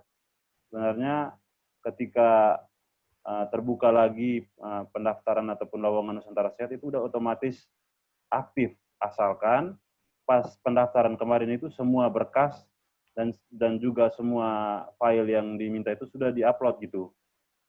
Sebenarnya yang paling penting itu adalah nomor STR kita gitu, sama file STR kita. Ketika nomor STR dan file STR itu sudah diverifikasi oleh pihak Kementerian Kesehatan, sekalipun untuk saat ini akun kita mungkin tidak diaktifkan karena memang kita tidak lanjut ke tahap berikutnya, nanti ketika terbuka lagi, itu udah otomatis diaktifkan kembali. Nah, kalaupun misalnya tidak aktif, nanti seperti yang sudah disarankan sama saudara saya tadi, Beli Bayu, selaku Duta Nusantara Sehat, nanti bisa DM aja, bisa ke Beli Bayu, bisa juga ke saya juga bisa bantu untuk bisa meneruskan informasi itu ke pemangku kepentingan di Kemenkes. Itu saja mungkin, terima kasih. Baik, terima kasih banyak. That's the last question of this session ya. Jadi kayaknya 1 jam, 1,5 jam itu nggak cukup ya buat diskusi sharing gitu. Banyak banget, 2 tahun dirangkum jadi 1,5 jam itu apa ya? Ya sepertinya kalau misal Beli Bayu sama Bang Markus ingin ada diskusi yang lain di kesempatan yang lain, bisa banget ya Beli ya? Ya Bang ya? Boleh banget. Oh, boleh banget ya. Nanti mungkin akan lebih banyak lagi nih teman-teman kita dari berbagai generasi. Soalnya ternyata sekarang itu bukan cuma generasi milenial, ada generasi strawberry sekarang. Saya tuh baru baca kemarin. Entahlah itu generasi apa lagi. Jadi kayaknya sebelum ini ditutup, mungkin ada apa ya, take home message dari Beli Bayu dan dari Bang Markus. Dari Bang Markus dulu ya, mungkin tadi karena sharingnya dari Bang Markus dulu. Apa ya, saya nggak suka pakai pesan terakhir, jadi take home message aja ya. Take home message-nya dari Bang Markus apa, nanti lanjut ke Beli Bayu sebelum kita tutup sesi hari ini. Monggo Bang. Baik. Kalau dari saya tekankan lagi ke program Nusantara Sehat sendiri. Sebenarnya program Nusantara Sehat ini merupakan program yang sangat bagus yang dimiliki pemerintah kita melalui Kementerian Kesehatan, dan bagi rekan-rekan sekalian, rekan-rekan sejawat atau dari tenaga kesehatan profesi lainnya, ayo gitu, kita berbakti kepada bangsa, tunjukkan rasa cinta tanah air kita dengan langsung mengabdi di DTPK, daerah tertinggal perbatasan kepulauan. Akan ada banyak pelajaran hidup yang bisa kita dapatkan dari situ, dan itu harganya kalau menurut saya tidak terukur sih. Sama seperti yang tadi Bri bilang, akan banyak pelajaran yang kita dapat, pelajaran hidup yang kita dapatkan di situ, dan itu jadi modal berharga untuk menjalani hidup ke depannya ya. Saya sendiri bersyukur dengan Nusantara Sehat, banyak belajar, banyak bertemu dengan teman, banyak kenal juga dengan masyarakat di sana, dan doa dari mereka tuh jadi jalan mulus jalan kita ke depannya gitu. Jadi jangan ragu untuk gabung dengan Nusantara Sehat karena program ini sangat keren gitu. Jadi generasi milenial yang keren dengan gabung Nusantara Sehat. Terakhir mungkin bukan promosi, tapi saya ingin berbagi informasi bahwasanya nanti di tanggal 22 Agustus di channel YouTube saya, Purap Official. Saya akan menyelenggarakan juga diskusi Telegram dengan tema ngobrol asik, ngulik bersama dosen berprestasi. Kalau misalnya rekan-rekan sekalian pengen join atau bergabung, nanti bisa hubungi kontak saya. Oke, itu Keren, saja. Bang Salam Markus. sehat untuk Iya, kita keren sekalian. banget. Baik, terima kasih banyak Abang Markus. Terima kasih, Take home message-nya. Jadi Mbak. Nusantara Sehat itu keren. Teman-teman di sini juga keren. Jadi silahkan join Nusantara Sehat gitu ya Bang ya. Ya, benar. Dari Beli Bayu, apa beli nih take home message-nya? Jangan yang susah-susah lah beli. Monggo beli. Take home message saya kayaknya seperti long life motto sama vision saya sih sebenarnya, simply leading a useful life. Saya selalu bilang ke teman-teman, simply leading a useful life. I just want to live my life as simple as I can through a simple small thing to the society. Jadi apapun profesi kita, mari kita terjun memberikan dampak dan manfaat positif ke masyarakat. Salah satunya dengan join Nusantara Sehat. Mantap. Keren. Oke, terima kasih banyak Beli Bayu dan Abang Markus. Sebelum Terima ditutup kasih kita banyak. foto bareng dulu lah. Boleh. Monggo yang bisa dibuka videonya, yang belum bisa tidak masalah. Kita saling, ini sepertinya jam-jam segini jam di jalan ya Bang ya, ya Beli ya. Jam Ini pulang. Bang Markus kita ke Bali yuk. Kayaknya pengen Ayo banget ditunggu. jalan-jalan. Bali. Ya kita foto dulu ya. 1, 2, 3. Nggak ada yang buka kameranya. Ya ini nggak apa-apa, ya. ini pada malu-malu semua, nanti kerennya nampak nanti soalnya. Baik. Siap. Kalau dari saya apa ya? Intinya, if the why is big enough, maka the how will be not the matter. Jadi kalau misal teman-teman, why, kenapa sih teman-teman pengen bergabung di Nusantara Sehat? Ya pengen bermanfaat misal, atau pengen tambah pengalaman, atau pengen merasakan profesinya lebih berasa di masyarakat. Ya lakukan aja. Kita cuma punya hidup sekali gitu. Coba aja, kalau misal memang itu jalannya teman-teman, caranya pasti akan kita temukan kok bagaimanapun caranya itu. Jadi temukan why-nya teman-teman semuanya. Kenapa sih teman-teman join di sini bersama kita sore-sore, yang tadi ada yang bilang hujan-hujan deras gitu. Pasti ada sesuatu di situ. Ya nggak Beli? Ya nggak Bang? Benar. Benar, Mbak. Baik, karena tadi kita buka dengan doa, biar acara kita bermanfaat dan dirindukan. Karena tadi bilangnya rindu banget ya, balik ke Nusantara Sehat gitu. Kita berdoa dahulu untuk mengakhiri sesi ini. Semoga bisa ketemu lagi di lain sesi ya. Berdoa, dipersilahkan.